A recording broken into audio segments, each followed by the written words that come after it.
네, 재환입니다.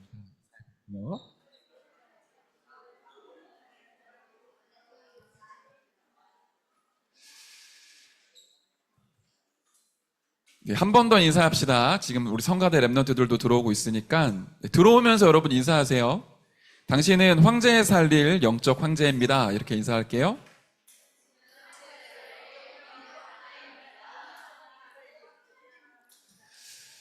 네, 오늘 말씀이 구원의 조건이라는 제목입니다.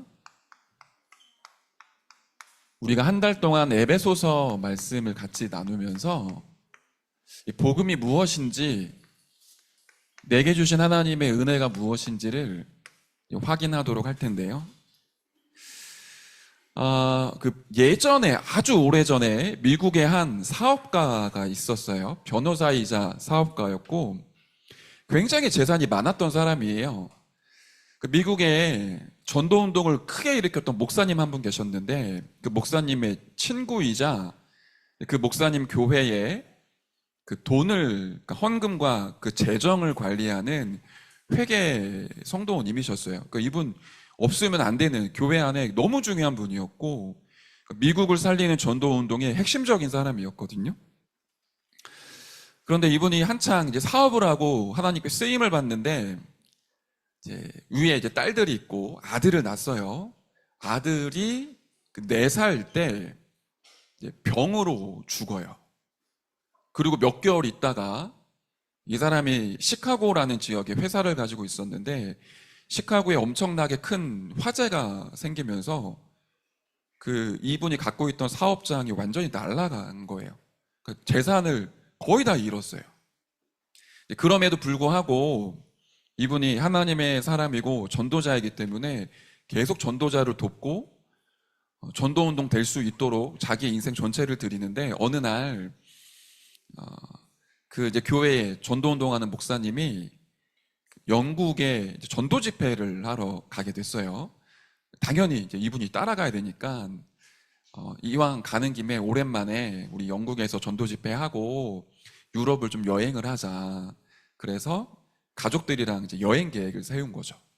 그리고는 이제 미국에서 영국으로 가는데, 본인이 준비를 하다가 갑자기 사업에 일이 생겨서 그 아내랑 딸 4명이거든요.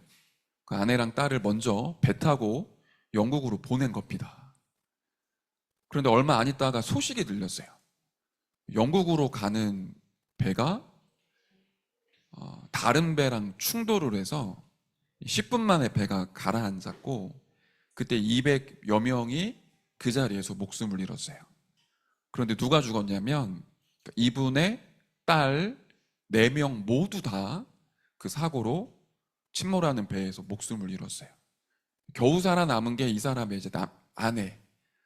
아내는 영국에 도착해서 이제 남편한테 소식을 전한 거죠. 그리고는 이제 이분이 똑같이 그 영국으로 향하는 배를 타고는 항해를 하는 겁니다. 그런데 이제 어떻게 했어요? 아들 죽었죠. 사업 망했죠. 딸 4명이 지금 저 깊은 바닷속에 찾지도 못하고 죽어 있는 상황이에요. 근데 그 항로를 그대로 배로 타고 가면서 그 딸들이 이제 사망한 그 지점을 통과를 하는데, 이 사람의 심정이 어떻겠습니까? 여러분들 잘 모를 거예요.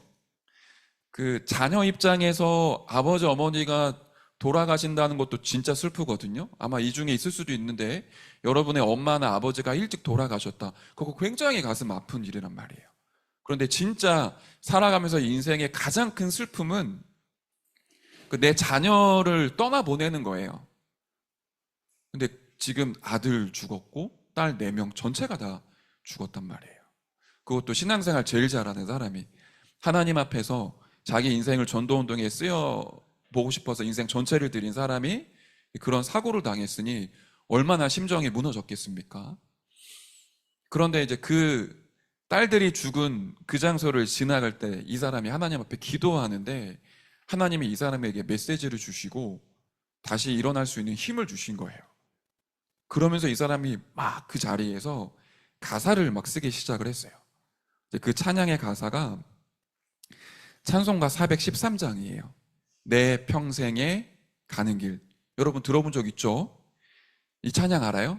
내 평생에 가는 길 순탄하여, 요 찬양. 그러면서 뭐라고 가사가 나오냐면, 내 평생에 가는 길이 순탄하여 늘 잔잔한 강 같든지, 아니면 큰 풍파로 무섭고 어렵든지 나의 영혼은 늘 편하다. 내 영혼 평안해, 내 영혼 평안해. 이런 가사를 쓴 겁니다. 나중에 여러분들이 이 찬양할 때마다 이 사건을 떠올려 보세요. 그리고는 이 사람이 어떻게 했냐? 그 아내랑 같이 이후에 이스라엘을 가 살았어요. 왜 그랬을까요? 자기 남은 인생을 유대인과 예수 믿는 사람 핍박하는 모슬렘 살리겠다고 이스라엘 나라 유대 땅으로 가서 거기서 선교를 하다가 생을 마감을 했습니다. 그러니까 우리에게는 이런 일이 벌어질 수도 있어요. 그런데 복음의 능력이 얼마나 크냐면, 일반적인 사람이 이런 사건 당하면 아마 정신문제에 시달리다가 굉장히 고통스럽게 생을 마감했을 거예요. 그런데 복음 가진 사람은 문제 속에서 하나님의 축복을 찾고 하나님의 응답을 찾아요. 제가 여러분과 오늘 나누고 싶은 부분이 이 부분인 거예요. 저와 여러분은 복음 가지고 있고 복음을 아는 자로 살아가야 됩니다. 복음을 정확하게 알면 그 복음을 누릴 수 있어요. 여러분, 제일 큰 고민과 갈등과 문제가 뭔가요? 여러분 마음속에 지금 막 돌덩이처럼 내 마음을 짓누르고 있는 가장 큰 고민. 내가 항상 학교에 가든 집에 있든 친구들이랑 놀 때도 순간순간 막 떠오르는 나만이 알고 있는 불안함. 아, 이 문제는 진짜 해결하고 싶은데 나를 떠나지 않아서 계속 나에게 머무르고 있는 나를 힘들게 하는 그 문제는 뭔가요? 아마 중학교 2학년, 3학년, 또 1학년 친구들이 거의 비슷할 거예요. 일반적으로 여러분들이 학업에 대한 스트레스 가지고 있을 거고, 친구들과의 관계에서 어려움 겪는 친구도 있을 거고, 조금 특별한 친구들은 이제 가정에 아빠와 엄마에 대한 상처, 이런 거 있을 수도 있겠죠. 여러분이 가지고 있는 문제가 뭔가요? 저는 질문을 한번 우리 같이 했으면 좋겠어요. 여러분이 가지고 있는 그 문제가 진짜 그게 문제인가? 내가 지금 느끼고 있는 갈등, 어려움, 고민, 문제, 저는 모릅니다. 근데 여러분은 가지고 있잖아요. 그게 진짜 문제인가? 이거 한번 생각해 보세요. 예수 그리스도를 우리가 뭐라고 부르죠? 모든 문제 해결자. 우리가 귀에 딱지가 않도록 많이 들었잖아요. 진짜 그리스도가 모든 문제 해결자가 여러분에게 맞습니까? 그러면 지금 가지고 있는 그 문제는 뭔가요? 이게 이번 주에 진지하게 하나님 앞에서 우리가 좀 질문할 부분이에요. 그리스도는 모든 문제를 완전히 모두 다 끝내신 분입니다. 그래서 결론만 말하면 그리스도 안에 있는 나에게 어떤 것도 문제가 되지 않아요. 앞에 제가 얘기했던 사람 이름이 스패폴드라는 사람이에요. 인생이 경험할 수 있는 가장 큰 문제가 다 덮쳤거든요. 사업 실패했죠. 자녀들 죽었죠. 겪을 수 있는 최악의 고통들을 다 당했어요. 그럼에도 하나님 자녀 그리스도 안에 있으면 문제가 되지 않아요. 그리스도가 여러분의 모든 문제를 끝내셨기 때문에 여러분이 이번 여름 캠프, 여름 방학 동안에 그리스도로 여러분의 모든 문제를 끝내는 응답 있으시길 바랍니다. 진짜 내 인생의 모든 문제 해결자가 그리스도가 맞다면 여러분에게 있는 고민, 갈등, 문제, 진짜 어려움을 그리스도로 끝내는 것. 그래서 문제가 아니라 그 문제 속에 하나님이 이루실 언약의 여정, 응답의 과정, 진정한 축복을 다 찾아내는 그 복음 누림이 여러분에게 시작되길 진심으로 축복합니다. 이게 여름방학 동안에 우리가 받아야 될 응답이에요. 진짜 내가 가지고 있는 이 고민 갈등이 문제가 맞나? 진짜 내게 계신, 내 안에 계신 그리스도가 이 문제를 해결하신 분이 맞나? 그렇다면 내 인생의 문제 진짜 끝냈다. 여기에 대한 답을 얻는 게 여러분이 이번 여름에 받아야 될 최고의 축복이에요. 왜 그럴까? 복음이 도대체 뭐길래 그렇습니까? 그러니까 이 부분이 알아야 복음이 누려지잖아요. 저와 여러분이 가지고 있는 복음이 무엇일까요? 다시 말하면 우리가 가지고 있는 구원이 무엇일까요? 자, 오늘 에베소서 2장을 보면서 말씀으로 확인해야 되고요. 여러분이 역사를 통해 또 확인해야 되고 여러분의 현장을 통해 확인해야 돼요. 그러니까 여러분의 윗세대 어른들은 복음 모르고 불신자로 살다가 복음 받은 어른들이 많아요. 그러니까 복음 아니면 안 돼. 이게 피부적으로 느껴진단 말이에요. 그런데 랩넌트 여러분이 막 사업에 실패하거나 불신자처럼 우울증, 조울증, 공황장애 시달리다가 예수님 믿고 그리스도 영접한 그런 친구들이 없잖아요. 그래서 여러분들이 어떻게 복음을 느끼고 체험해야 되냐면 첫 번째는 하나님의 말씀으로 확인되어져야 되고요. 그 말씀으로 깨달아졌다면 그 깨달아진 말씀을 가지고 인류의 역사, 세상을 보면서 이 말씀이 맞는지 확인해 봐야 돼요. 그리고 여러분의 삶, 여러분의 현장을 보면서 복음이 진짜 참인지 확인해 보셔야 돼요. 자, 그렇기 때문에 제가 여러분에게 메시지로 전달할 수 있는 건 하나님의 말씀이에요. 성경에는 뭐라고 되어 있냐? 하나님을 떠난 자의 상태를 얘기를 합니다. 그게 오늘 우리가 읽었던 에베소서 2장의 내용이에요. 모두 다 아니라 그래도 이건 사실이야. 창세기 1장 27절, 사람은 어떤 존재죠? 하나님의 형상 가진 존재입니다. 인간만 영적인 존재예요. 제가 누누이 얘기하지만 사람만 영혼 가지고 있어요. 하나님의 형상 가지고 있어요. 그래서 사람은 하나님과 함께 살 때 가장 행복합니다. 이 세상의 모든 사람이 아니라고 해도 이건 진짜예요. 그런데 그런 사람이 하나님을 떠나게 됐죠. 그걸 보고 성경은 죄라고 얘기를 해요. 내가 잘못을 저지르고 거짓말하고 도둑질하고 그게 죄죠. 그거는 하나님을 떠나서 나타나는 자범죄입니다. 근데 우리에게 진짜 큰 죄는 하나님을 떠나 있는 상태 그 자체예요. 그걸 영적인 죽음이라고 얘기를 해요. 그래서 에베소서 2장 1절에 뭐라고 기록했냐면 허물과 죄로 죽은 너희, 이게 우리의 옛날의 모습이에요. 허물, 자범죄를 얘기하는 거예요. 내가 살아가면서 평생 동안 지을 수밖에 없는 실수와 문제와 죄들, 그리고 죄, 이건 하나님을 떠난 원죄를 얘기를 합니다. 그걸로 말미암아 뭐가 됐다고요? 영적으로 죽은 상태가 됐어요. 그러니까 하나님을 알 수 없고 만날 수 없어요. 그러니 세상 사람들이 하나님 모르는 게 당연한 거예요. 죄 가운데 빠져 영적으로 죽어있기 때문에 죽은 영으로는 절대로 하나님을 알 수 없는 겁니다. 그런데 그 영적으로 죽은 우리를 누가 끌고 다니냐? 에베소서 2장 2절에 보니까 공중에 권세 잡은 자, 공중이라는 거는 우주, 이 하늘을 얘기합니다. 이 자가 하나님을 떠나 영적으로 죽어있는 사람을 끌고 다닌다고요. 마치 줄에 달린 꼭두각시 여러분 알아요? 인형극 할 때 이런 거 많이 하죠. 내 마음대로 사는 것 같은데 내 마음대로 사라지지가 않아요. 사탄이 그 하나님 떠난 자의 목덜미를 붙잡고 질질질 끌려가는데 영적으로 죽어 있으니 끌려가는지 모른 채로 끌려가는 거예요. 그러니까 실컷 잘 살다가 인생의 멸망으로 치달아요. 그걸 성경은 뭐라고 얘기를 했냐면 본질상, 그러니까 본질 자체가 하나님을 떠나 있으니 진노의 자녀다.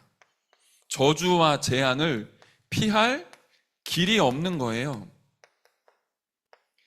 에베소서 2장 3절에 이렇게 말하고 있죠. 여기에도 지금 강남에 사는 친구들이 있잖아요. 저도 이제 얼마 전에 얘기를 들었는데 강남에 있는 우리 이제 고등학생과 그 부모님과 그 지역에 있는 성도님들이 얘기해 주신 거예요. 고등학교, 그쪽에 있는 고등학교 뭐 통계 수치는 제가 정확히 모르겠습니다. 그런데 너무 이게 정신적으로 스트레스를 많이 받고 힘드니까 한 10명 중에 7, 8명이 우울증, 조울증, 수면제 이런 약을 복용한대요. 그러니까 학교에 가면 약을 안 먹는 친구들이 없는 상황인 거예요. 우리는 보면은 막 부럽잖아요. 강남에 살면 집값, 제가 선생님이랑 이번 주에 얘기를 했는데 강남 집값이 뭐 40억이라네 평균적으로. 꿈에도 꿀 수 없는 그런 고급 주택 여러분 들어봤습니까? 뭐 벤틀리, 마이바흐, 벤츠 이런 차, 고급 승용차. 이제 고등학교 졸업하면 의사 되고 변호사 되고 판사 되고 대한민국 이끌어갈 미래의 주역이죠. 그런데 실상은 모든 조건이 다 있는데 약을 복용하지 않으면 살아가고 숨쉬기가 너무 힘든 상황인 거예요. 왜 그렇죠? 인간은 하나님 자녀이기 때문에 그래요. 하나님 형상 가지고 있기 때문에 영적인 존재는 우리가 생각하는 행복의 조건이 전부 다 갖추어져도 절대로 행복할 수가 없습니다. 여러분의 꿈을 제가 짓밟으려는 건 아닌데 여러분 하고 싶은 거 있잖아요. 나 미래에 이런 거 하고 싶어요. 저도 있었거든요. 저는 뭘 하고 싶었냐면 노래를 진짜 잘하고 싶다. 그게 저의 숨은 저의 동기였어요. 그래서 제가 선택한 게 세계복음화 때문이라고는 얘기했지만 보컬 트레이너가 되는 거였어요.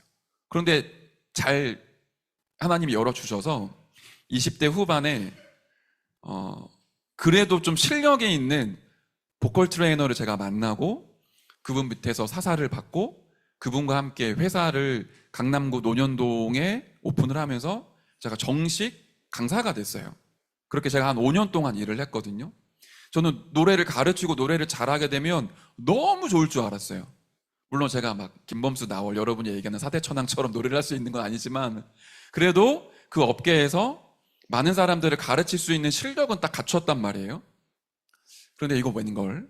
나는 이걸 하면 너무 좋을 줄 알았어요. 근데 그걸로는 제 인생의 근본적인 행복을 찾을 수가 없더라고요. 우리 랩런트들이 아직 살아보지 않았기 때문에 이해가 안 될 수 있지만 우리가 갖고 싶은 거, 이루고 싶은 거 전부 다 갖고 이루면 좋을 것 같죠? 그런데 하나님을 떠나 영적으로 죽어있는 상태에서는 무엇으로도 채워지지가 않아요. 심지어 작은 내 감정 하나조차 내가 조절할 수가 없어요. 내가 스스로에게 무너지기도 하잖아요. 제가 예전에 그 얘기한 적 있죠. 공부가 힘든 게 아니라 하나님을 떠나 있는 불안한 상태에서 공부를 만났기 때문에 공부하는 게 힘든 거다. 진짜로 그렇습니다. 사람들이 가끔씩 그런 기사를 보면 막 군대를 욕하는데 군대에서 자살하는 사람들이 있잖아요. 저도 군대를 갔다 왔단 말이에요. 힘들어. 진짜 힘들어요. 우리 남자 랩런트들 기도하고 가세요. 힘들어. 그러나 그 군대에서 구타를 당하고 가혹행위를 당해서 사람이 자살하는 게 아니라 이미 영적인 상태가 황폐되어져 있고 죽어 있는데 군대라는 현장을 만난 거예요. 마치 시한폭탄이 언젠가는 뇌관이 폭발할 때를 기다리는데 그게 누군가 뇌관을 딱 건드리면 터지는 것처럼 영적으로 죽어 있는 사람은 늘 시한폭탄이랑 비슷해요. 사탄이 그 때를 노리고 있다고요. 그러다가 어떤 사건과 문제를 만나면 그게 폭발을 하는 겁니다. 그러나 근본적으로는 죽어 있는 상태. 자, 이 상태에서 행복할 수 있는 사람이 아무도 없습니다. 그래서 하나님이 얼마나 우리를 사랑하시냐면 이 속에 묶여있던 우리를 살리기 위해 이 문제를 해결할 수 있는 그리스도를 보내주셨어요.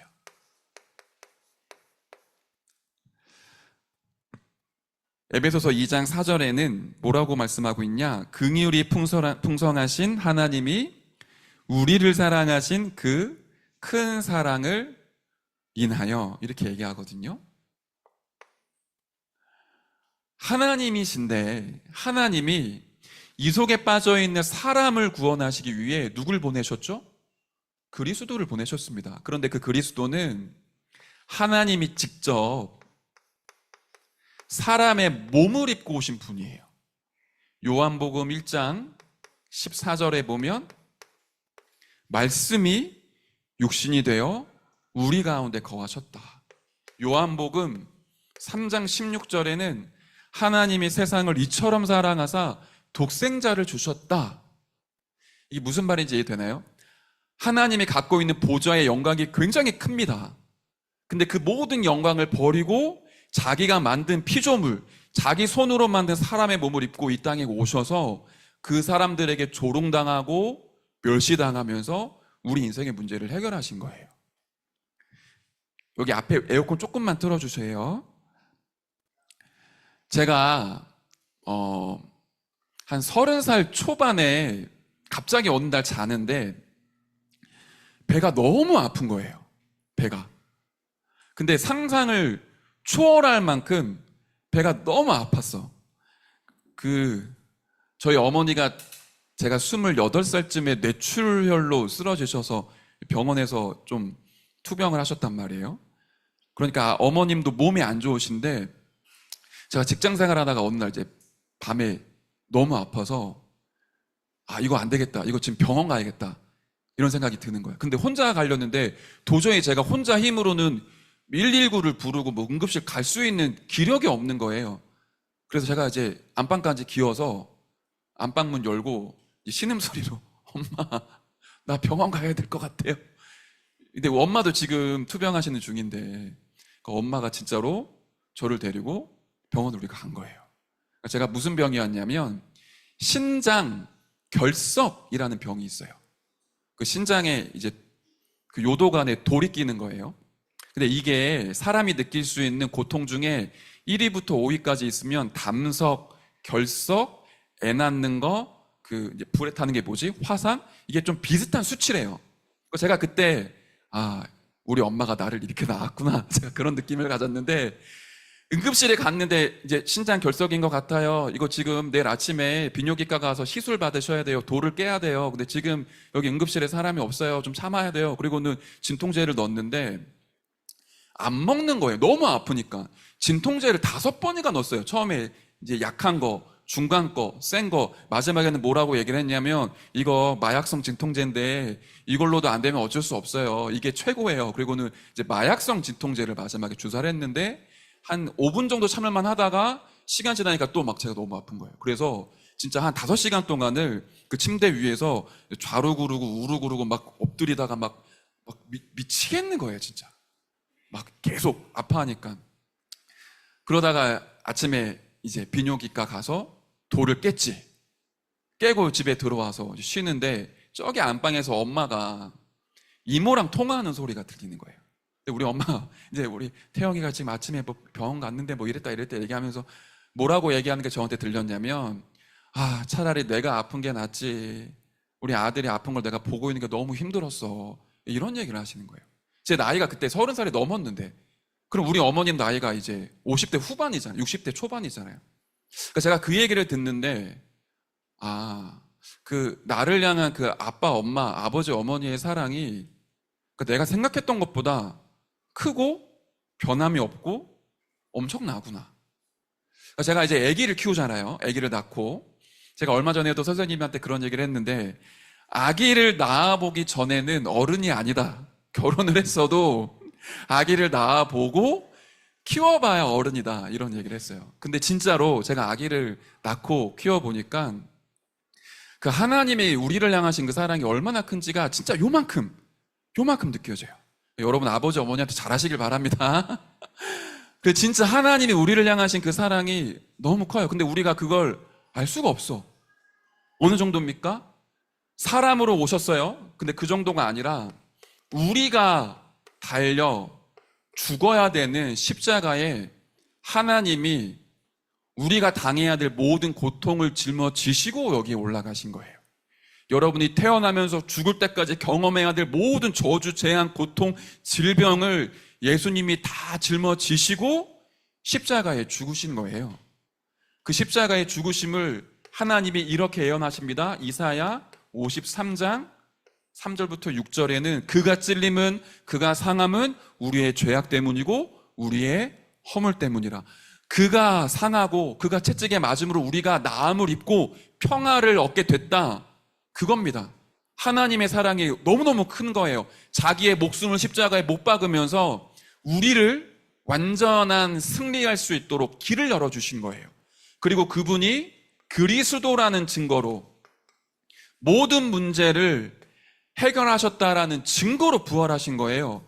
그래서 요한복음 11장 25절에는 나는 부활이요 생명이니 나를 믿는 자는 죽어도 살겠고 무릇 살아서 나를 믿는 자 영원히 죽지 아니한다. 영원한 생명, 완전한 승리를 여기 이루신 거예요. 이 안에 저와 여러분이 겪고 힘들고 어려워해야 될 모든 문제를 단번에 완전히 영원히 끝내신 거예요. 이거 진짜 믿는 자에게 문제가 더 이상 문제가 되지 않아요. 저와 여러분이 가지고 있는 모든 고민 다 끝낼 수 있습니다. 제가 우리 랩런트들한테 진짜 이런 얘기를 하는 게 거짓말이 아닙니다. 저도 아직 복음에 대한 진짜 빙산의 일각 조금 아는데 그걸로 지금 살아왔고 살아가거든요. 무슨 답이 났냐면 하나님의 자녀는 그리스도를 영접한 순간부터 죽을 때까지 진짜 단 한 번도 염려하지 않을 만큼 모든 문제가 다 끝난 게 맞구나. 하나님이 완벽하게 책임지시는구나. 문제가 왔지만 그 문제는 하나님의 축복과 계획이 있구나. 이거 진짜 조금씩 믿어져요. 근데 이거 우리 알면 내게 있는 고민, 갈등, 문제 속에 응답 받아요. 거기서 답을 찾는 거예요. 왜요? 그리스도가 그걸 다 끝내시고 이루셨기 때문에. 그 그리스도를 나의 인생의 주인으로 진짜 모셨다면 우리는 그리스도로 모든 문제 끝낼 수 있습니다. 그러면 그 그리스도가 끝내신 그 구원의 축복이 어떻게 해야 나에게 임할 수 있을까요? 생각해보면 사람들은 이 생각 많이 해요. 선행을 해야 돼. 착하게 살아야 돼.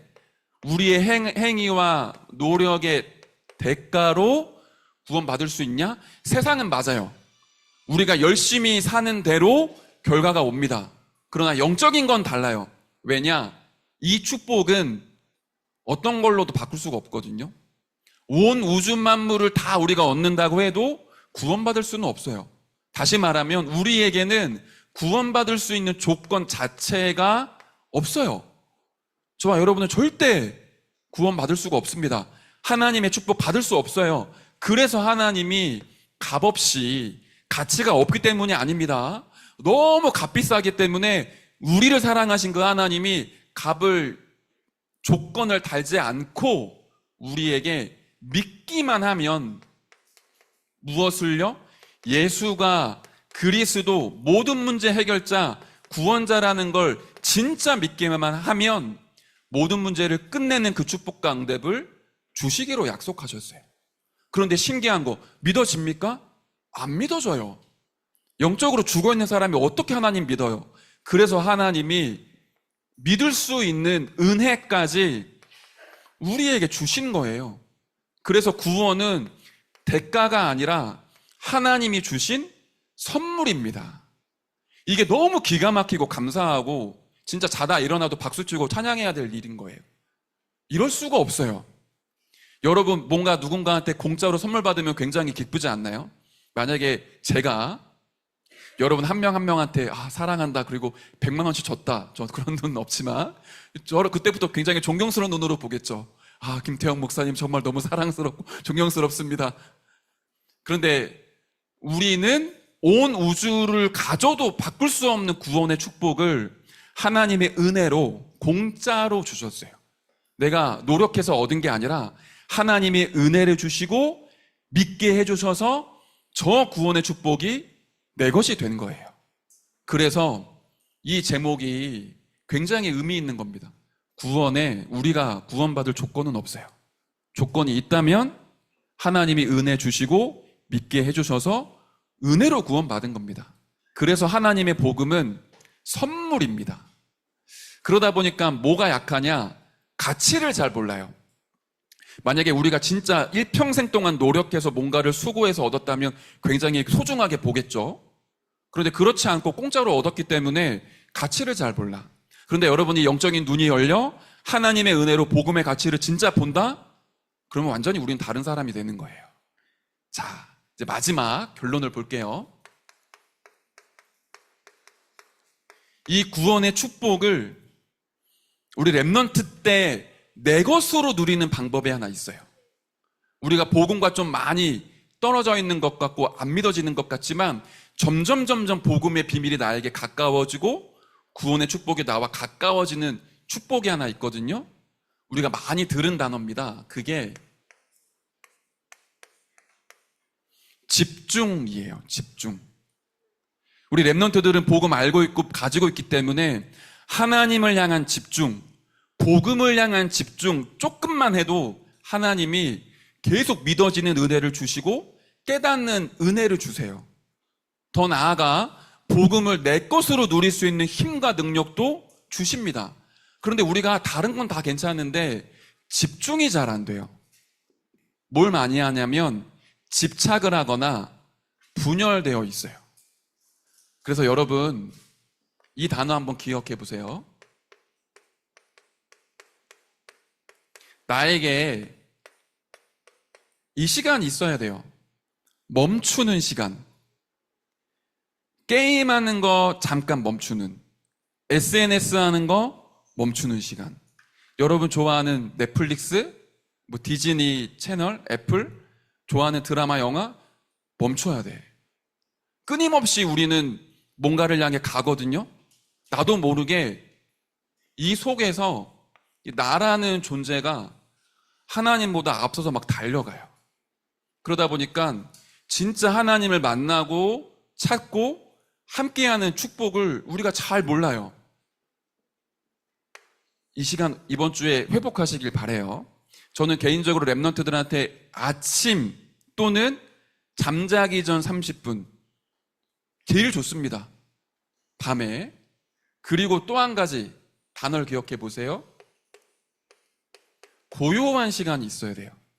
주변이 고요해야 된다는 게 아니라 그것도 필요하지만 저와 여러분의 생각과 마음이 복잡하고 시끄럽고 어둡지 않도록 우리는 계속 생각하잖아요. 근데 그게 고요해지도록. 세 번째, 내 마음이 평안하도록. 이걸 세 개를 동시에 다 할 수 있는 하나님이 주신 무기가 있습니다. 그게 뭘까요? 호흡이에요. 잘 보세요. 기도가 깊게 들어가는 사람이 호흡을 얕게 할까요? 깊게 할까요? 호흡을 빠르게 할까요? 천천히 할까요? 기도가 계속 누려지는 사람은 호흡을 굉장히 천천히 합니다. 호흡을 의식하지 않는데 기도를 깊게 들어가면 호흡이 굉장히 안정돼요. 호흡을 천천히 하다 보면 나도 모르게 기도에 굉장히 깊이 들어가기 쉬워요. 왜 집중이 안 될까요? 멈추는 시간, 고요한 시간, 평안한 상태가 우리에게 없어요. 우리는 늘 쫓겨. 아, 이거 숙제 이거 해야 되는데, 내가 친구들이랑 이거 해야 되는데, 아, 이거 게임 이거 들어오라고 했지. 아, 내가 친구들 얘기 들으니까 영화 이거 봐야 되는데, 우리는 뭔가에 끊임없이 쫓겨요. 그러면서 안 되는 나, 다른 거는 다 시간 보내는데 결국에 돌아보면 내가 뭔가를 못하고 있으니까 아, 나는 안 돼. 힘들어. 못했어. 그게 자꾸 악순환이 되잖아요. 그래서 멈춰야 돼. 그리고 하나님을 향한 집중을 하기 위해 포인트를 한번 천천히 호흡하는 걸 도전해 보세요. 그래서 어디에 집중하는 거냐면 하나님 앞에 나를 한번 딱 세워보는 겁니다. 여러분 밤에 이 시간을 한번 가져보세요. 딱 30분만 다 핸드폰 끄고 친구들 얘기도 내 머릿속에서 지우고 뭐 누가 나한테 섭섭하게 하고 억울하게 하고 그것도 끊어내고 딱 성경 말씀과 메시지 노트 2개만 펼쳐놓고 하나님께 질문하고 답을 얻고 묵상하는 시간 가져보세요. 일단 해보세요. 진짜로. 그리고 그 상태로 잠들었다가 아침에 딱 눈을 떠보면 컨디션 완전히 달라요. 아침에 딱 눈 뜨면 막 유행가 생각나고 영화의 한 장면 생각나고 어저께 내 친구가 나한테 욕했던 거 생각나고 그러지 않아요. 눈 딱 뜨면 내 마음과 생각에 말씀이 남고 찬양이 나와요. 그런데 우리가 거의 놓치고 살거든요. 가지고 있는데 안 누려요. 그래서 이번 주에 이 구원의 축복을 회복하는 묵상의 시간을 여러분 도전해 보시길 바랍니다. 특히 40일 집중 훈련받는 친구들 있죠. 여러분 인생에 이런 시간표와 기회가 자주 오지 않아요. 자주 오지 않아요. 하나님이 때와 시기를 움직이시면서 여러분에게 은혜 주시고 응답하시거든요. 이번 한 주간 내게 주신 복음의 능력으로 모든 문제를 끝내는 참 집중의 시간, 묵상의 시간, 구원의 은혜를 누리는 시간, 회복하는 중등부 모든 렘넌트들 되시길 바랍니다. 제가 기도하도록 할게요. 사랑의 하나님 감사드립니다. 구원받을 수 없는 우리에게 하나님의 은혜로 예수를 그리스도라 믿게 하시고 그 믿음으로 말미암아 복음 속에 들어가게 하신 하나님의 사랑과 은혜에 감사드립니다. 그 축복을 아는 우리 중등부 렘넌트들이 되게 하여 주옵소서. 그 복음의 능력으로 힘을 얻어 학업을 정복하고 세상을 살릴 전도자로 일어나게 하여 주옵소서. 복음에 집중할 수 있는 은혜와 힘을 렘넌트들에게 공급하여 주옵소서. 감사를 드리며 살아계신 예수 그리스도의 이름으로 기도드리옵나이다. 아멘.